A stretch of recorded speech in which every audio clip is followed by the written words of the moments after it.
Is it working out? This is Shelby Rheinschmidt, a young woman who is part of a medical trial at the University of Iowa for a new type of cochlear implant called a hybrid.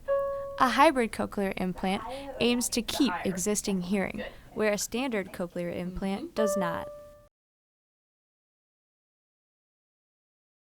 She loves to sing. She loves music. She's just into it. In fact, everybody can't believe how good she can sing and how pitched she is because of her being hard hearing and all that.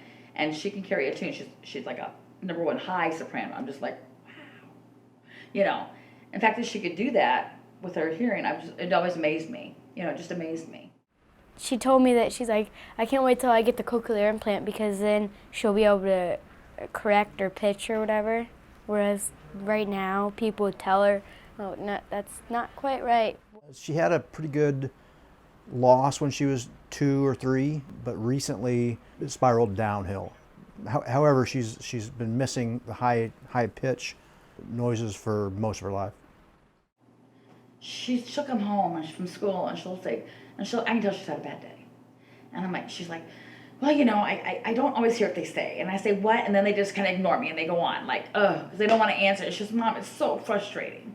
And that's why she wanted it. And I want that for her. I want her just to feel like she belongs.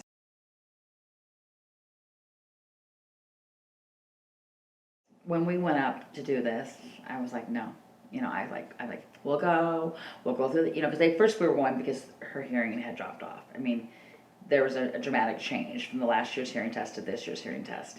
And so we made an appointment in Iowa City, and went up, and they said they pretty much the same results. They said, yes, we got the same results that the person in Burlington did. And I was kind of like sick, I'm like, oh. And so then they said, she's interested in cochlear implant. And so I said, would you like to make an appointment? I said, yes, I will make an appointment because never hurts to hear everything out. So when we went that day, we told her, you got about 30 or 40% say in this, and your dad and I have the rest. And we out-trump you.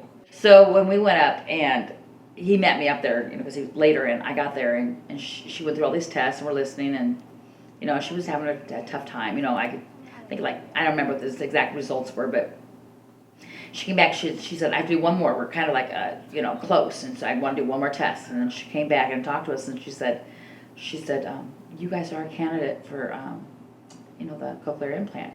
And then when Tanya said, we have a hybrid cochlear implant, and then went on to explain about it, I just started bawling.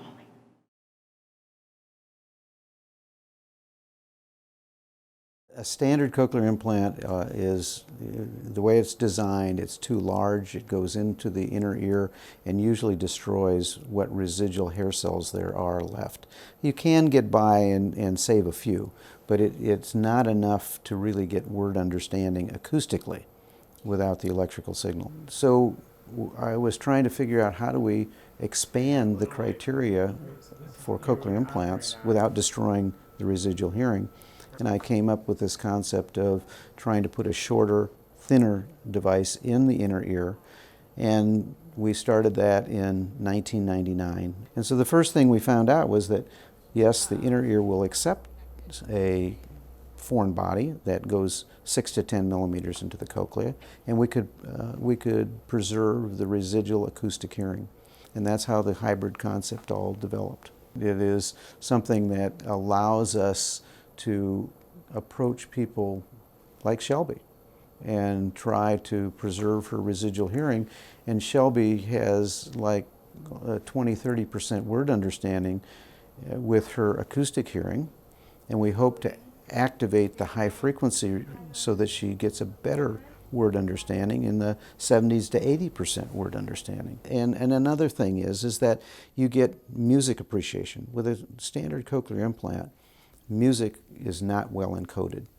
And having that temporal fine structure is really important for listening to music and hearing the fundamentals and the harmonics of music. So she should get that, and if we preserve the acoustic hearing on both sides, she'll get localization and be able to tell where sound is coming from. I said, yes, this is it. I said, this is what I'm talking about. And the fact that they only do one, so if something would go wrong, she would still have the other ear. And then I became open-minded, and I called him and I said, you got to be here. You've got to talk to Dr. Gans with me. You've got to be here. And he was like, okay.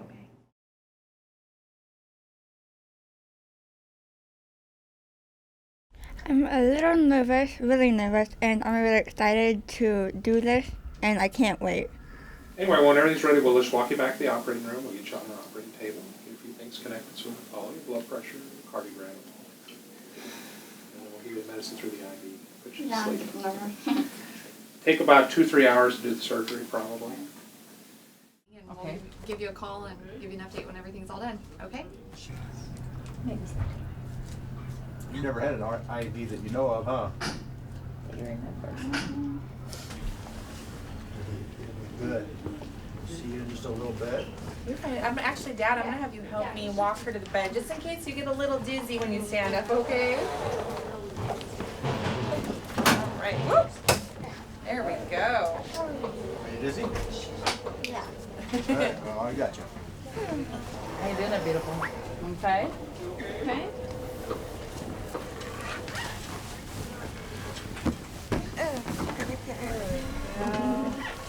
And no one's coming back with us, just right now. It's just right out here. Oh, is it Yeah, really? yeah. All right. So this My is the time you beautiful. get padding wave. We're praying for you. All right. Love you, baby. Love you. All right. See ya.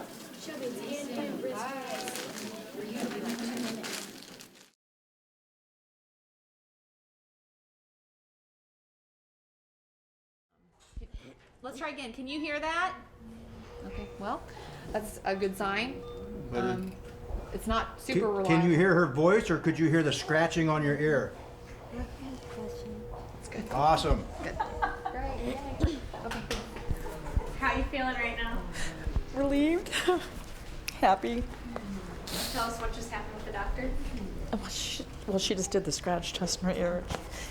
And she could hear it, which means success. Now it starts. I am so thrilled for her that she can hear it. That was always my biggest concern.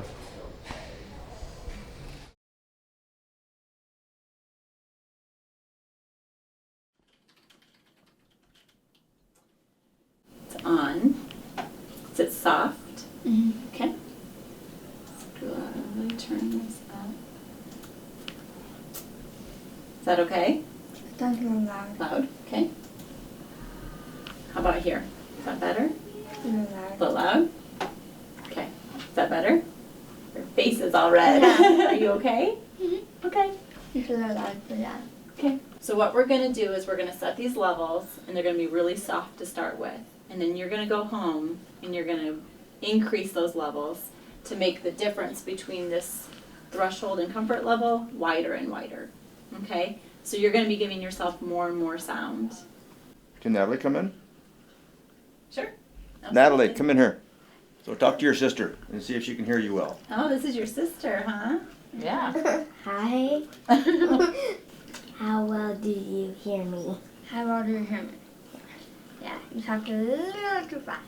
So these sounds that you haven't heard for a really long time, your brain is trying to pair those and figure out what it's hearing.